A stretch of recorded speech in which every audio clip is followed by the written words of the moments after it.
Dios les bendiga, amados hermanos. Quiero compartirles un pequeño mensaje acerca del pecado, cuáles son las consecuencias y su única solución. El pecado es básicamente una actitud hacia Dios. Al leer Génesis 3, es evidente que el pecado, más que una acción, es la actitud de rebeldía y desprecio de una criatura hacia Dios, su creador. El pecado de Adán y Eva no fue simplemente comerse una fruta. Ellos podían comer de todos los árboles del huerto. El pecado de Adán y Eva fue una actitud hacia Dios. En Génesis 2, 15 a 17 hallamos las consecuencias del pecado. La serpiente incitó a Eva a pensar que comer de ese árbol le haría como Dios, conociendo el bien y el mal. Eso no era del todo mentira. Comer de ese fruto indicaba que Adán y Eva decidirían lo que era bueno y malo y se independizarían de lo que Dios determinaba como bueno y malo para ellos.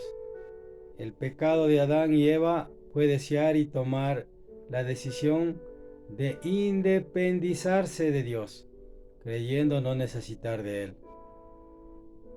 decidiendo que ellos eran capaces de saber qué es bueno y malo para ellos. Fue una actitud de rebeldía y desprecio hacia Dios. Muchos pasajes explican lo que es el pecado, pero todos giran en torno a esa verdad. Es una actitud de rebeldía y desprecio hacia Dios. En Romanos 1, 21-25 encontramos: pecar es la actitud de cambiar la gloria de Dios por otras cosas que no son Dios. Es adorar y servir cosas creadas en lugar del Creador. Es despreciar a Dios y preferir otras cosas por encima de Dios. Miremos qué nos dice Romanos 1, 21 y 20 al 25. Pues habiendo conocido a Dios, no le glorificaron como a Dios, ni le dieron gracias, sino que se envanecieron en sus razonamientos, y su necio corazón fue entenebrecido. Profesando ser sabios, se hicieron necios, y cambiaron la gloria del Dios incorruptible en semejanza de imagen de hombre corruptible, de aves, de cuadrúpedos y de reptiles, por lo cual también Dios los entregó a la inmundicia en las concupiscencias de sus corazones, de modo que deshonraron entre sí sus propios cuerpos, ya que cambiaron la verdad de Dios por la mentira, honrando y dando culto a las criaturas antes que al Creador, el cual es bendito por los siglos. Amén. En Jeremías 2, 12, 13 encontramos que pecar es la actitud de mediocridad, de buscar satisfacción en cualquier cosa por encima de Dios, que es la fuente real de toda satisfacción. Jeremías 2, 12 y 13. Espantaos cielos sobre esto y horrorizaos, desolaos en gran manera, dijo Jehová, porque dos males ha hecho mi pueblo. Me dejaron a mí fuente de agua viva y cavaron para sí cisternas rotas que no retienen agua. 3. En Santiago 2, 10, 11 encontramos que pecar es actuar en contra de la ley de Dios. Pero, ¿por qué eso es pecado? Porque es actuar en contra de Dios directamente. Es rebeldía hacia Dios. Pecado no es solo hacer cosas, pecado es una actitud de rebeldía y desprecio hacia Dios. Miremos en Santiago 2, 10 y 11. La palabra de Dios nos dice, porque cualquiera que guardare toda la ley, pero ofendiere en un punto, se hace culpable de todos. Porque el que dijo, no cometerás adulterio, también ha dicho, no matarás. Ahora bien, si no cometes adulterio, pero matas, ya te has hecho transgresor de la ley. De manera que lo más fundamental que es necesario entender respecto al pecado es que es una actitud de desprecio y rebeldía hacia Dios. Cualquier pecado que cometamos es un desprecio hacia Dios, es independencia de Dios, es manifestarle a Dios que creemos que no necesitamos de Él y que somos autosuficientes. ¿Cuáles son las consecuencias del pecado? El problema es una actitud, es que es irreal. Realmente, si necesitamos de la voluntad de Dios, Dios es nuestro creador. Él es infinitamente más sabio que nosotros. Él sabe perfectamente lo que es mejor para nosotros. De manera que si Dios dice que la mentira no es buena, es porque es así. Y necesitamos seguir su voluntad. Si Él dice que el homicidio, el adulterio, el robo es pecado, es porque todo eso va en contra de Él. Y Él sabe que no es lo mejor para nosotros. Sin embargo, el ser humano sigue su propia perspectiva, despreciando la ley de Dios y su voluntad perfecta. 4 consecuencias del pecado son evidentes en Génesis 3. 1. El pecado dañó nuestra relación con Dios. Génesis 3, 7 al 10. Lo primero que produjo el pecado en el hombre fue una separación de Dios. El hombre perdió su comunicación con su Creador. Ahora, la relación de Dios con el hombre es de ira, juicio y condenación. 2. El pecado dañó la relación entre los hombres. Génesis 3, 12, 16. El pecado afectó directamente la relación entre Adán y Eva. Ya no hay confianza. Ahora hay egoísmo y orgullo.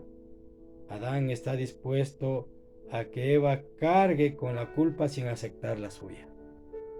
Y además se generó un choque que sería constante entre el hombre y la mujer, en el que la mujer trataría de tomar el lugar del hombre y el hombre sometería incluso a la fuerza a la mujer. Toda guerra y conflicto en la historia del hombre, toda envidia, traición y egoísmo, todo odio y conflicto es producto finalmente del pecado del hombre. Santiago 4, 1 y 2. Ya lo leímos. No, perdón. 4, 1 y 2. ¿De dónde vienen las guerras y los pleitos entre vosotros? No es de vuestras pasiones las cuales combaten en vuestros miembros.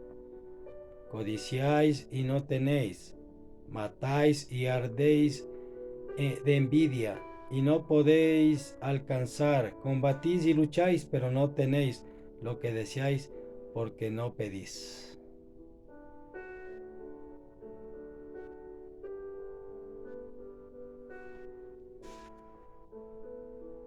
3. El pecado dañó la creación de Dios. Génesis 3, 17, 18. El hombre fue creado para administrar la creación de Dios. La tierra está directamente relacionada con la raza humana, de manera que el pecado del hombre afectó de inmediato a la tierra. La tierra se volvió estéril y el hombre se volvió violento en contra de la creación de Dios. 4. El pecado trajo muerte física y eterna. Está en Génesis 2, 15 al 17. Adán no murió inmediatamente, pero la muerte se introdujo como consecuencia del pecado.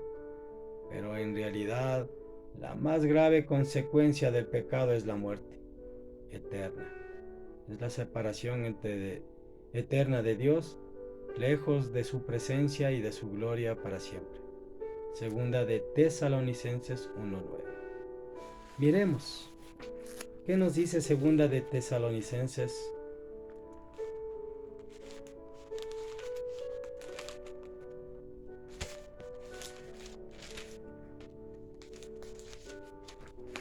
Dice segunda de Tesalonicenses 1, versículo 9, los cuales sufrirán pena de eterna perdición, excluidos de la presencia del Señor y de la gloria de su poder. ¿Cuál es el estado del pecado del hombre? El más grave problema es que después de que el hombre pecó, quedó en un estado de esclavitud al pecado. Tito 3:3. Un estado de muerte espiritual. Efesios 2:1 al 3. Un estado de incapacidad de buscar a Dios. Romanos 3:10 al 11. Ese estado se conoce como depravación total.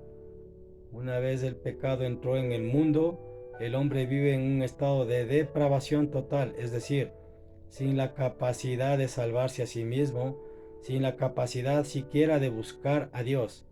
El pecado produjo una separación total entre el hombre y Dios. ¿Cuál es la solución para el pecado? La única solución para el pecado es la gracia de Dios por medio de Jesucristo. Jesucristo murió para pagar y perdonar el pecado de los hombres, de manera que la única forma en la que el pecado puede ser eliminado es a través de la gracia de Dios, a través de la muerte del Hijo de Dios, el arrepentimiento y nuestra fe en Él. Miremos qué dice Colosenses 2:13 al 14.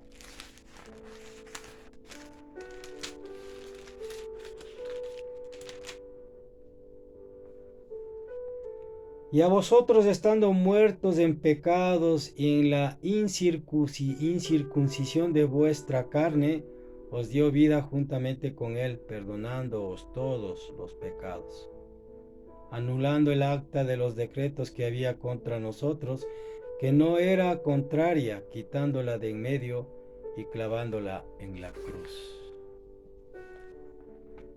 La única solución para el pecado es la gracia de Dios por medio de Jesucristo. Entender lo que es el pecado y comprender su gravedad debería llevarnos a arrepentirnos ante Dios. Hemos ofendido a Dios, hemos despreciado su nombre, hemos deshonrado su gloria y lo hemos cambiado por cosas infinitamente menos valiosas, por las cosas que ofrece el mundo, por los deleites que el mundo ofrece. La droga, el alcoholismo, la prostitución.